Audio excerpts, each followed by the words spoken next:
What a gut punch. What an absolutely brutal way to open a brand new season. Blue Jays focus, and we need to talk about what happened on Monday night at Rogers Center, because it wasn't just a tough loss, it was a moment that exposed one of the most pressing vulnerabilities on this roster before the calendar even flipped to April. Cody Ponce, the man the Blue Jays invested 3 years and $30 million in to bolster a battered rotation, was carted off the field in the third inning of his very first start, overcome with pain and emotion, covering his face with his arm as the crowd fell silent around him.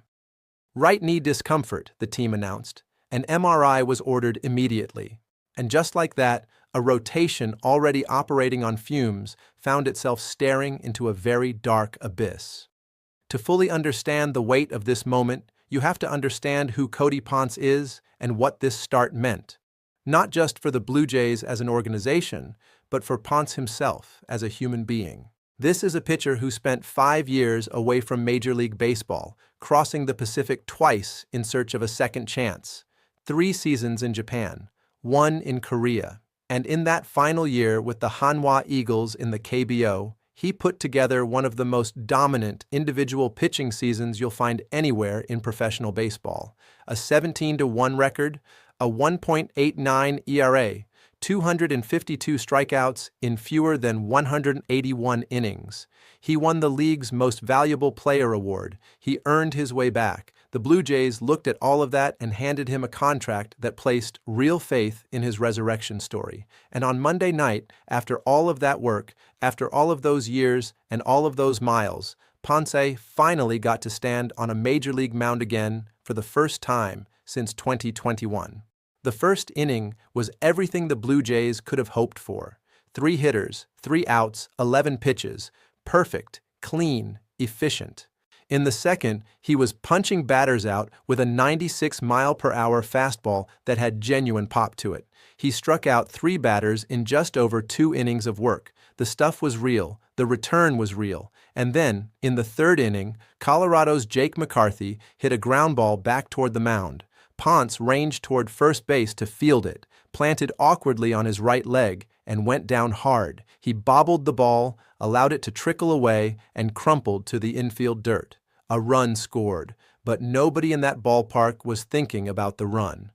They were watching Ponce lie on the ground, his teammates and trainers rushing out, the medical cart making its way onto the field. Manager John Schneider went out immediately. McCarthy, the Rockies hitter, was reportedly apologizing in real time. Ponce, to his tremendous credit, was talking back to him. He felt it hyperextended a little bit, Schneider told reporters after the game.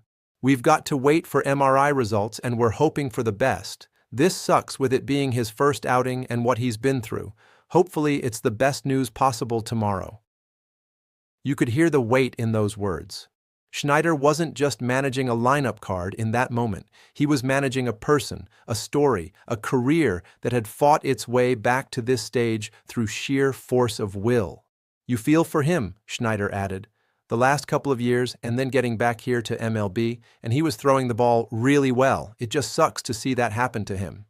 It does suck. It genuinely does. But the Blue Jays cannot afford to stay in that emotional space for long because the practical reality is severe and it demands attention right now. The Toronto Blue Jays began this 2026 season already operating with a starting rotation held together with prayer and physical therapy appointments. Let's walk through the full scope of the damage because it is important to have the entire picture in front of us.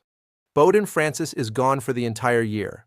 Tommy John surgery, UCL reconstruction. He's done before he threw a single pitch in 2026, and his absence is a significant one given that he emerged as a legitimate rotation piece in 2024, posting a .330 ERA across more than 100 innings.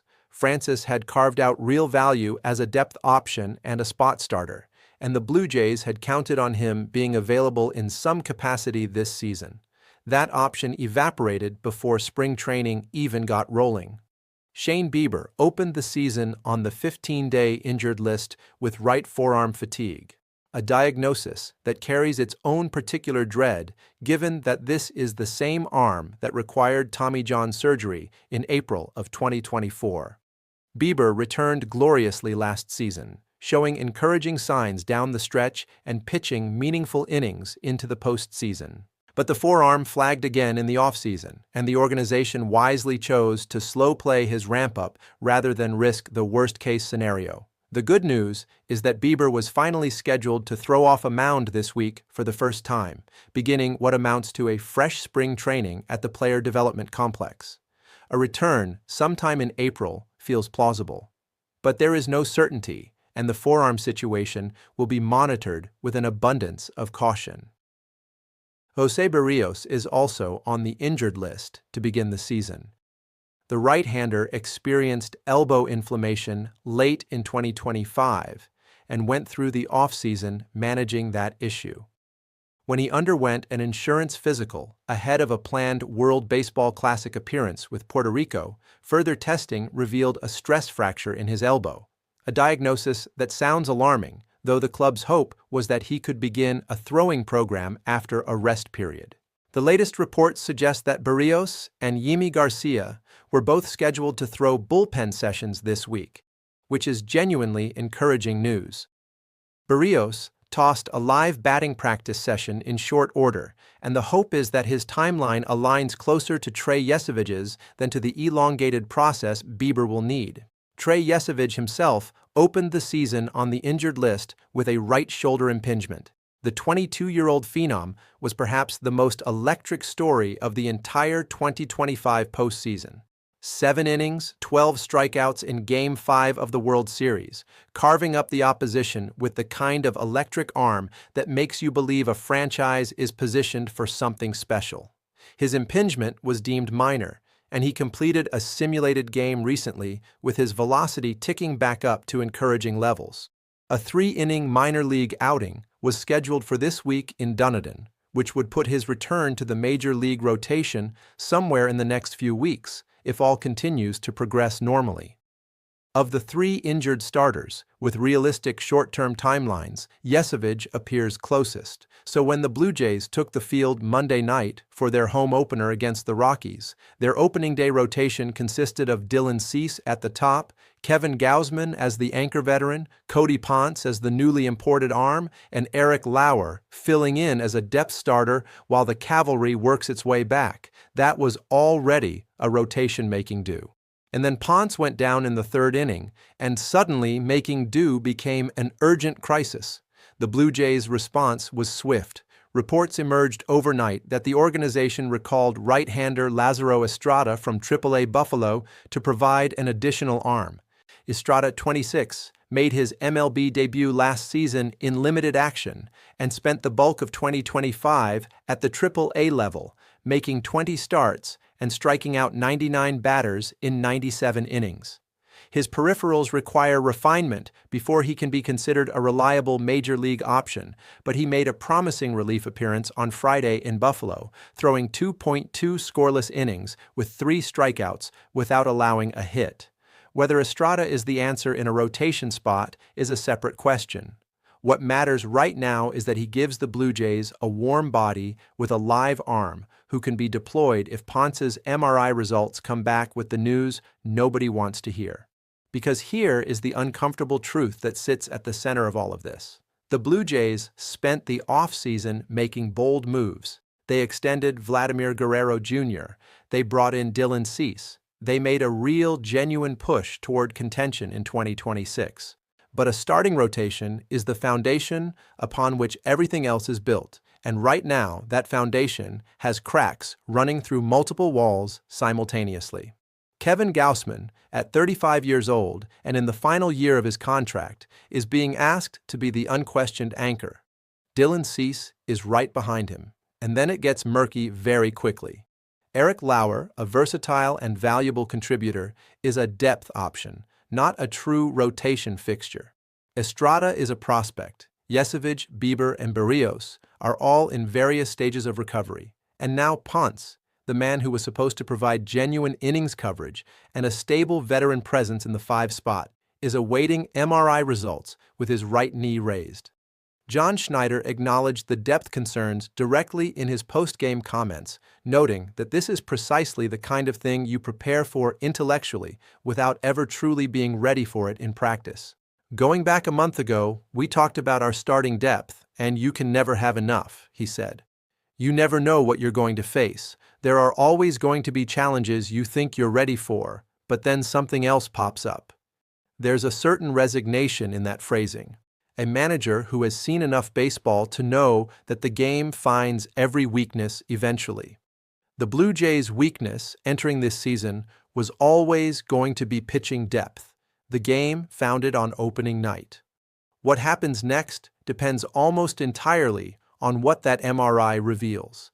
A hyperextension without structural damage could mean a short stint on the injured list and a return within weeks. Any kind of ligament involvement changes the calculus dramatically and could mean Ponce misses months. The full picture will emerge in the coming days, and the Blue Jays will manage accordingly. They have the intelligence and the organizational infrastructure to make adjustments. Ross Atkins and the front office have navigated adversity before. They will navigate this too. But let us not lose sight of Cody Ponce, the person in all of this roster management and rotation math. This is a man who reinvented himself on the other side of the world, who willed his way back to the big leagues through years of work in leagues and countries far from the spotlight. He chose his uniform number, 66, as a Star Wars reference, CP66, his own quiet nod to the saga he loves. He pitched brilliantly enough in Korea to win an MVP award and earn the contract that brought him home. And his return to Major League Baseball lasted 2 1/3 innings before ending on a medical cart, his face buried in his arm, in front of a full house at Rogers Center on a Monday night in March. It is the kind of thing that makes you remember why sports can be genuinely difficult to watch sometimes. The human element never goes away, no matter how many advanced statistics we use or how many roster models we run. Somewhere in a training room or a hospital, Cody Ponce is waiting on news about his knee and processing what just happened on what should have been one of the best nights of his professional life. The Blue Jays will find a way to keep the rotation functional. Yesevich should be back soon. Berrios is throwing. Bieber is making progress. Estrada will get his shot. The season is 162 games, and there is room to weather early storms. But what happened Monday night is a test of depth, of organizational resilience, and of faith that the pitchers currently rehabbing can return healthy and effective. The answers are coming. They just aren't here yet. And until they arrive, Blue Jays focus will be watching every update, every mound session, every bullpen report as closely as anything else this franchise does this spring. Stay with us. Hey everyone, I'm working to hit 1,000 subscribers and I need your help to get there. If you enjoy this content, please hit that subscribe button right now.